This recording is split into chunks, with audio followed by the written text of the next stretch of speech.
ما سبق والمعلن الحق بالحق والدامغ لجيشات الأباطيل كما حمل فاضطلع بأمرك بطاعتك مستنفذا في مرضاتك واعيا لوحيك حافظا لعهدك ماضيا على نفاذ أمرك حتى أورى قبسا لقابس آلاء الله تصل بأهله أسبابه به هديت القلوب بعد خوضات الفتن والإثم وأبهج موضحات الأعلام ونائرات الأحكام ومنيرات الإسلام فهو أمينك المأمون وخازن علمك المخزون وشهيدك يوم الدين وبعيثك نعمة ورسولك بالحق رحمة. اللهم افسح له في عدنك واجزه مضاعفات الخير من فضلك مهنآت له غير مكدرات من فوز ثوابك المحلول وجزيل عطائك المعلول. اللهم أعل على بناء الناس بناءه وأكرم مثواه لديك ونزله وأتمم له نوره واجزه من ابتعاثك له مقبول الشهادة ومرضي المقالة ذا منطق عدل وخطة فصل وبرهان عظيم. إن الله وملائكته يصلون على النبي يا أيها الذين آمنوا صلوا عليه وسلموا تسليما. لبيك اللهم ربي وسعديك صلوات الله البر الرحيم والملائكة المقربين والنبيين والصديقين والشهداء والصالحين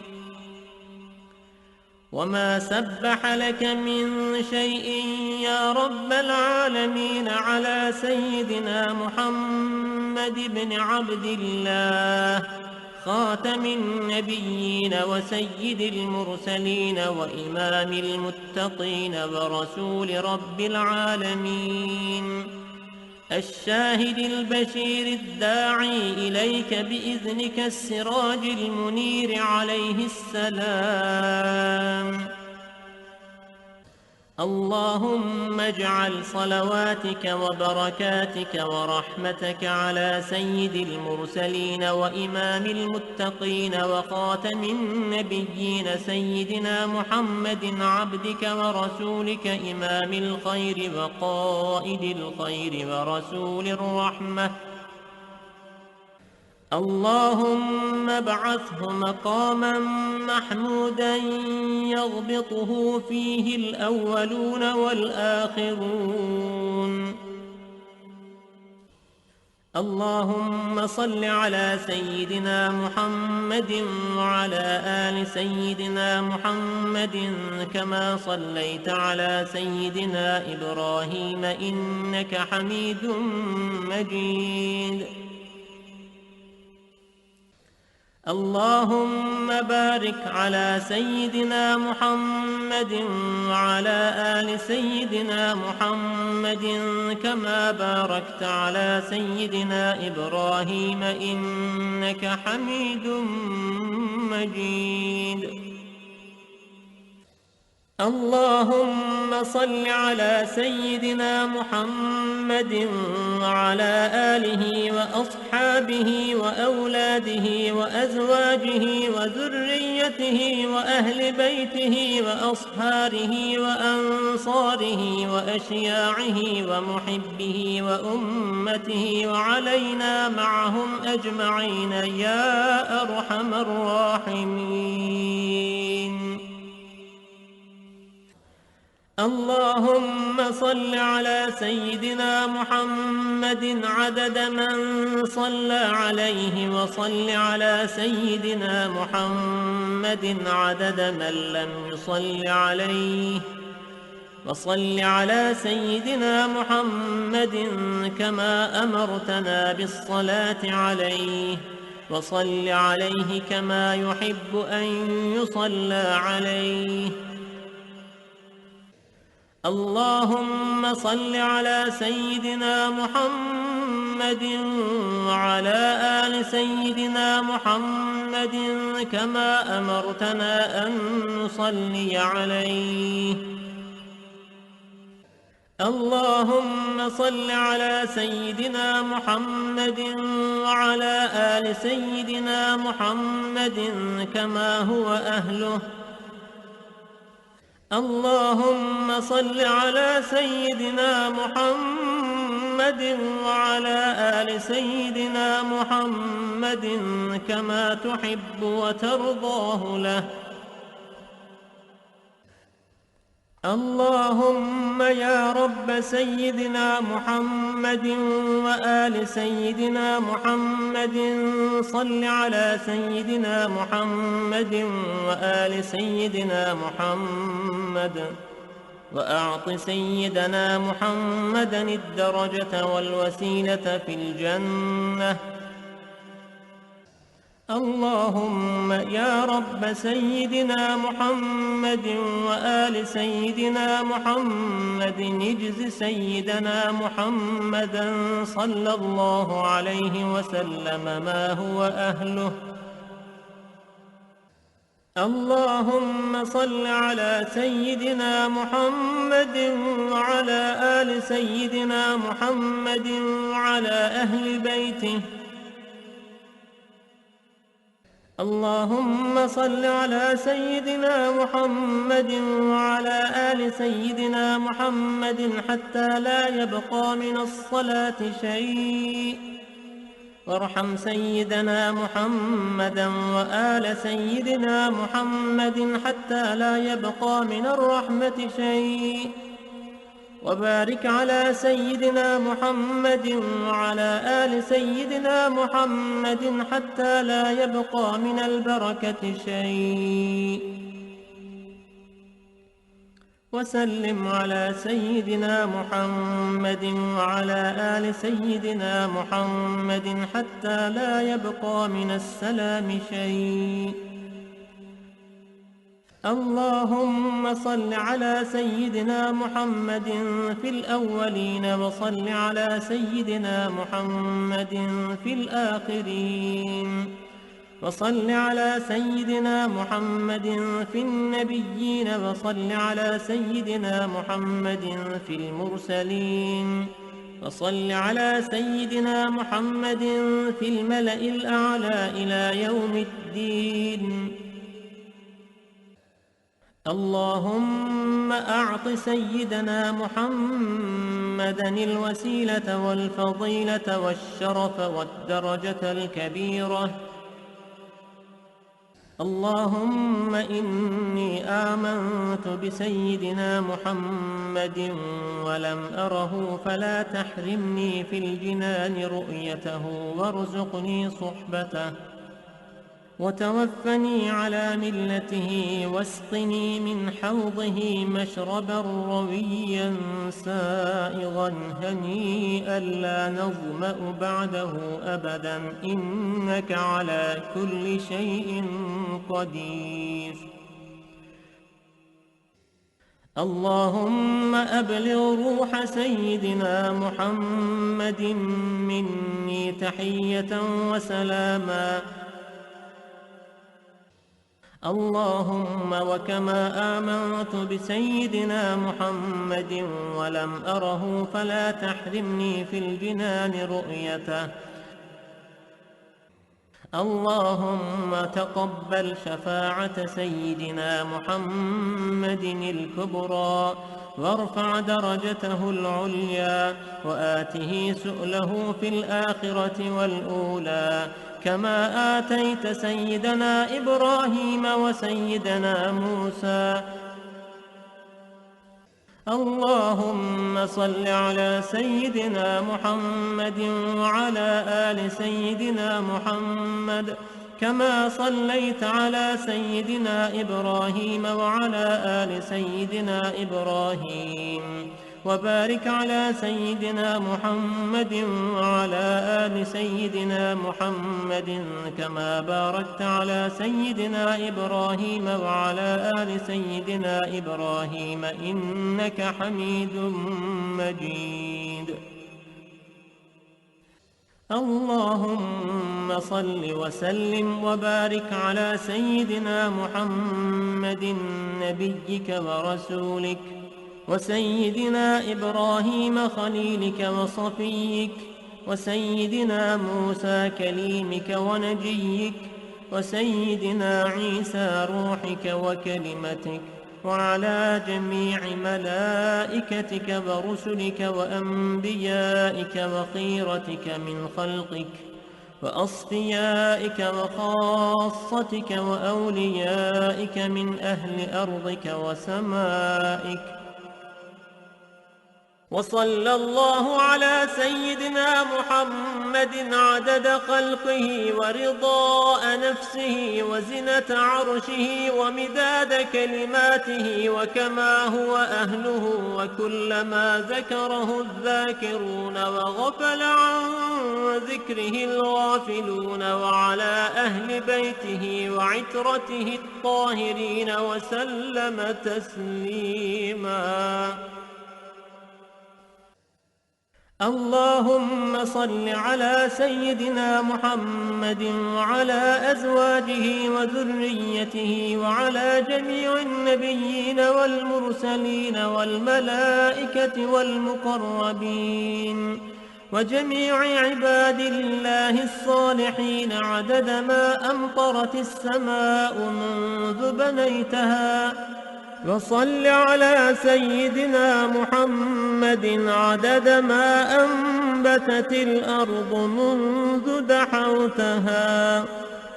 وصل على سيدنا محمد عدد النجوم في السماء فإنك أحصيتها. وصل على سيدنا محمد عدد ما تنفست الأرواح منذ خلقتها. وصل على سيدنا محمد عدد ما خلقت وما تخلق وما أحاط به علمك وأضعاف ذلك. اللهم صل عليهم عدد خلقك ورضاء نفسك وزنة عرشك ومداد كلماتك ومبلغ علمك وآياتك. اللهم صل عليهم صلاة تفوق وتفضل صلاة المصلين عليهم من الخلق أجمعين كفضلك على جميع خلقك. اللهم صل عليهم صلاة دائمة مستمرة الدوام على مر الليالي والأيام متصلة الدوام لا انقضاء لها ولا انصرام على مر الليالي والأيام عدد كل وابل وطل. اللهم صل على سيدنا محمد نبيك وسيدنا إبراهيم خليلك وعلى جميع أنبيائك وأصفيائك من أهل أرضك وسمائك عدد خلقك ورضاء نفسك وزنة عرشك ومداد كلماتك ومنتهى علمك وزنة جميع مخلوقاتك صلاة مكررة أبدا عدد ما أحصى علمك وملء ما أحصى علمك وأضعاف ما أحصى علمك صلاة تزيد وتفوق وتفضل صلاة المصلين عليهم من الخلق أجمعين كفضلك على جميع خلقك. اللهم اجعلني ممن لزم ملة نبيك سيدنا محمد صلى الله عليه وسلم وعظم حرمته وأعز كلمته وحفظ عهده وذمته ونصر حزبه ودعوته وكثر تابعيه وفرقته ووافى زمرته ولم يخالف سبيله وسنته.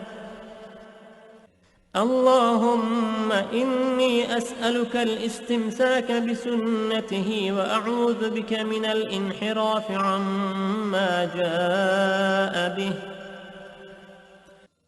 اللهم إني أسألك من خير ما سألك منه سيدنا محمد نبيك ورسولك صلى الله عليه وسلم، وأعوذ بك من شر ما استعاذك منه سيدنا محمد نبيك ورسولك صلى الله عليه وسلم. اللهم اعصمني من شر الفتن وعافني من جميع المحن وأصلح مني ما ظهر وما بطن ونق قلبي من الحقد والحسد ولا تجعل علي تباعة لأحد. اللهم إني أسألك الأخذ بأحسن ما تعلم والترك لسيء ما تعلم، وأسألك التكفل بالرزق والزهد في الكفاف والمخرج بالبيان من كل شبهة والفلج بالصواب في كل حجة والعدل في الغضب والرضاء والتسليم لما يجري به القضاء والاقتصاد في الفقر والغنى والتواضع في القول والفعل والصدق في الجد والهزل. اللهم إن لي ذنوبا فيما بيني وبينك وذنوبا فيما بيني وبين خلقك. اللهم ما كان لك منها فاغفره وما كان منها لخلقك فتحمله عني وأولني بفضلك إنك واسع المغفرة. اللهم نور بالعلم قلبي واستعمل بطاعتك بدني وخلص من الفتن سري واشغل بالاعتبار فكري وقني شر وساوس الشيطان وأجرني منه يا رحمن حتى لا يكون له علي سلطان. بسم الله الرحمن الرحيم.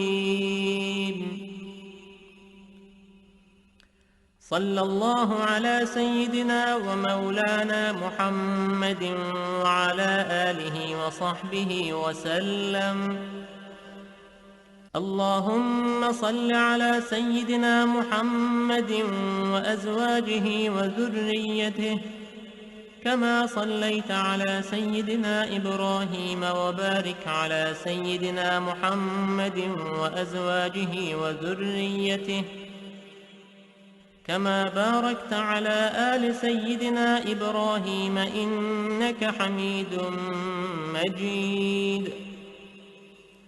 اللهم صل على سيدنا محمد وعلى آله كما صليت على سيدنا إبراهيم وبارك على سيدنا محمد وعلى آل سيدنا محمد كما باركت على آل سيدنا إبراهيم في العالمين إنك حميد مجيد.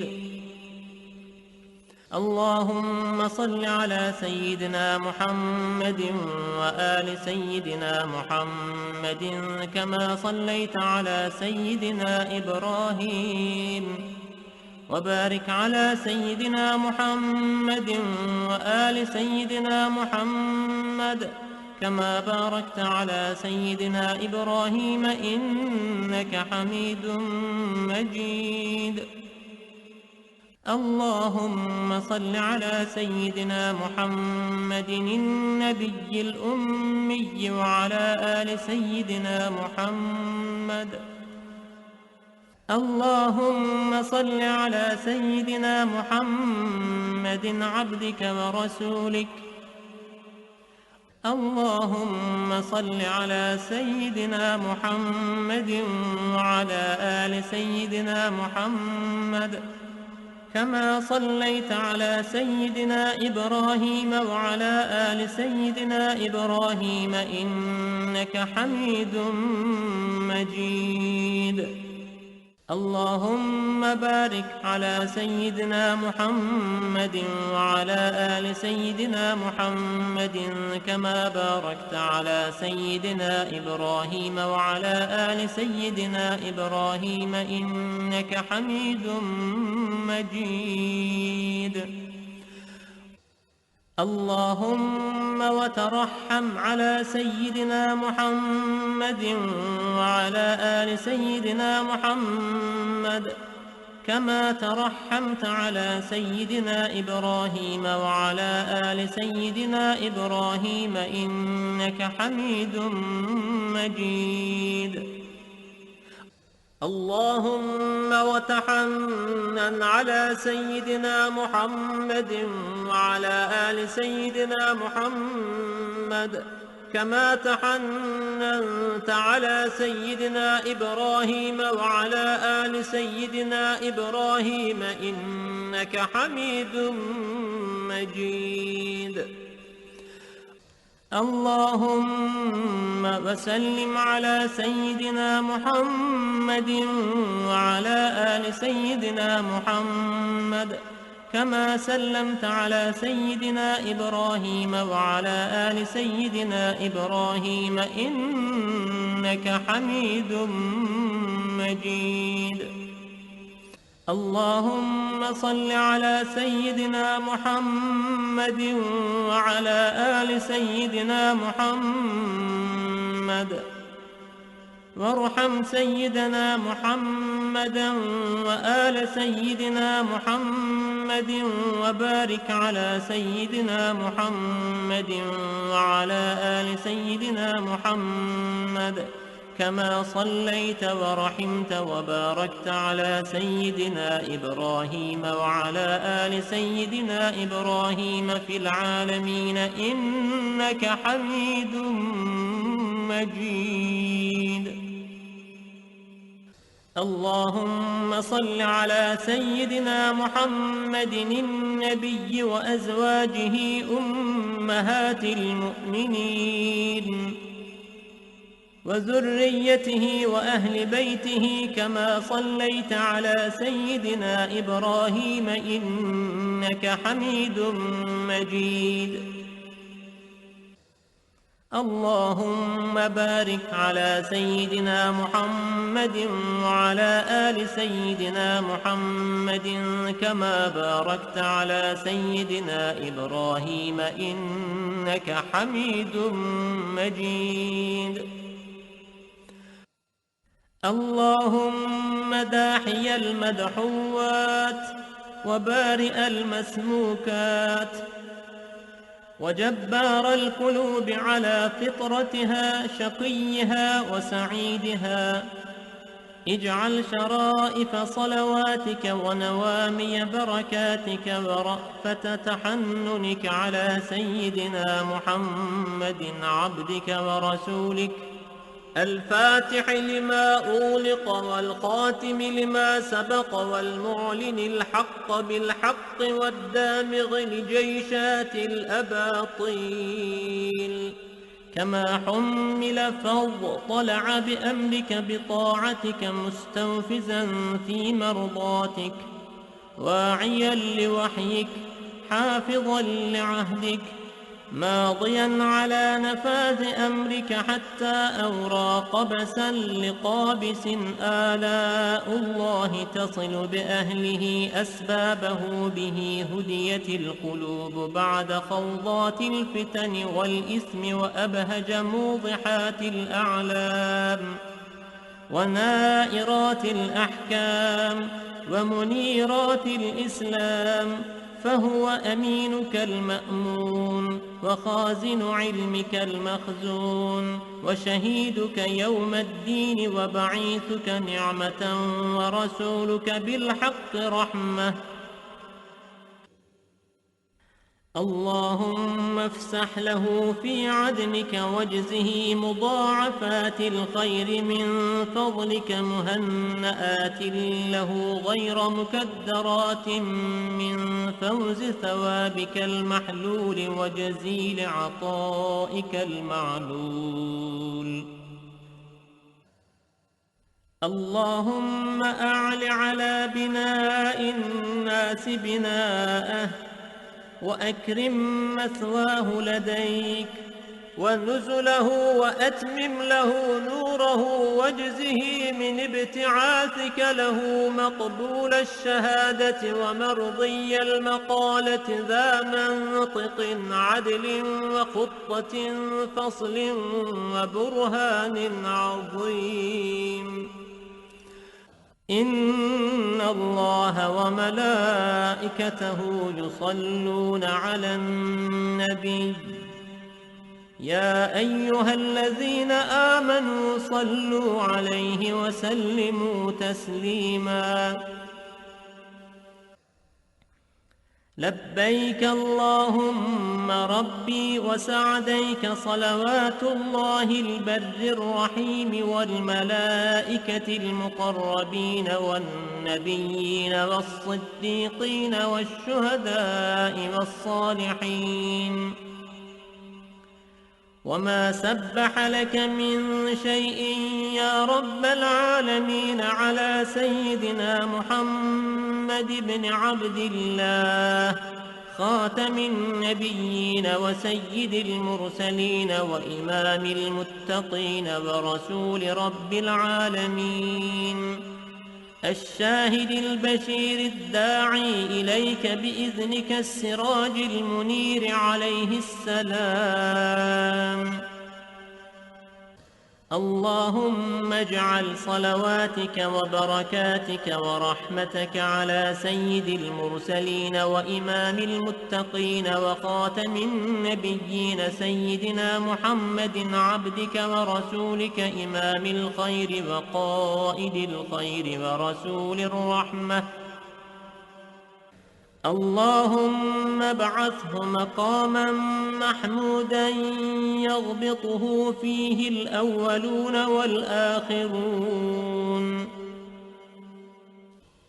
اللهم صل على سيدنا محمد وعلى آل سيدنا محمد، كما صليت على سيدنا إبراهيم إنك حميد مجيد. اللهم بارك على سيدنا محمد وعلى آل سيدنا محمد، كما باركت على سيدنا إبراهيم إنك حميد مجيد. اللهم صل على سيدنا محمد وعلى آله وأصحابه وأولاده وأزواجه وذريته وأهل بيته وأصهاره وأنصاره وأشياعه ومحبه وأمته، وعلينا معهم أجمعين يا أرحم الراحمين. اللهم صل على سيدنا محمد عدد من صلى عليه، وصل على سيدنا محمد عدد من لم يصل عليه، وصل على سيدنا محمد كما أمرتنا بالصلاة عليه، وصل عليه كما يحب أن يصلى عليه. اللهم صل على سيدنا محمد وعلى آل سيدنا محمد كما أمرتنا أن نصلي عليه. اللهم صل على سيدنا محمد وعلى آل سيدنا محمد كما هو أهله. اللهم صل على سيدنا محمد وعلى آل سيدنا محمد كما تحب وترضاه له. بسم الله الرحمن الرحيم.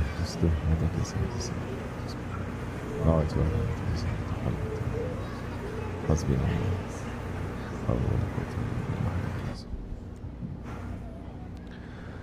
أشهد أن لا إله